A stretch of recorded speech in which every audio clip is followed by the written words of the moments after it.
CSAT prepare అయ్యేటప్పుడు aspirants చేసే మిస్టేక్స్లో first ఏంటి అంటే picking a random topic to start your preparation. For example, if you are starting your preparation with logical and analytical reasoning, we do not find out to start with basics.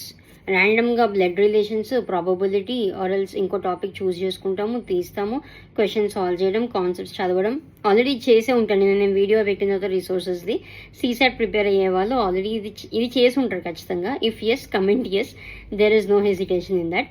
But see here what happens here is, అసలు రీజనింగ్లో tricks ఏంటి, అసలు రీజనింగ్కి meaning ఏంటి అనేది అర్థం కాకుండా if you are solving this logical or analytical reasoning questions, what is the use here?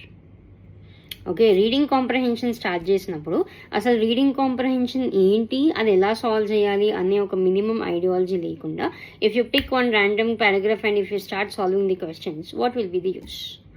Basic న్యూమోక్రసీలో time speed distance ఉంది. ర్యాండమ్గా ఒక 3-4 ఫార్ములాస్ చదివేసుకొని ప్రాబ్లమ్ సాల్వ్ చేయడానికి కూర్చుంటే 10 ప్రాబ్లమ్ సాల్వ్ చేయగలుగుతాం, 20 ప్రాబ్లమ్ సాల్వ్ చేయగలుగుతాం. 21st ప్రాబ్లమ్ ఎవరు సాల్వ్ చేస్తారు? సో ఇక్కడ అర్థం చేసుకోవాల్సింది ఏంటి అంటే before you start any concept, make sure you are going through the basics thoroughly. The second thing which we need to do is ఒక PYQ క్వశ్చన్ సాల్వ్ చేస్తున్నాము సీసాట్లో నుంచి అంటే ఆ క్వశ్చన్లో నుంచి ఇంకొక 3 క్వశ్చన్స్ జనరేట్ చేయగలగాలి.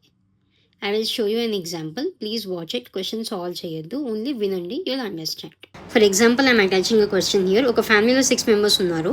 ఆ 6 మెంబర్స్వి రిలేషన్స్ ఇచ్చారు. కింద క్వశ్చన్ ఏం అడిగారంటే ఉన్న స్టేట్మెంట్స్లో కరెక్ట్ స్టేట్మెంట్ ఏంటి అని చెప్పి అడిగారు. మీరు సాల్వ్ చేయొద్దు, జస్ట్ లిజన్. సో ఇప్పుడు ఈ క్వశ్చన్ని can you solve in 30 seconds అండ్ ఈ క్వశ్చన్ నుంచి ఇంకో 3-4 క్వశ్చన్స్ క్యాన్ యూ జనరేట్.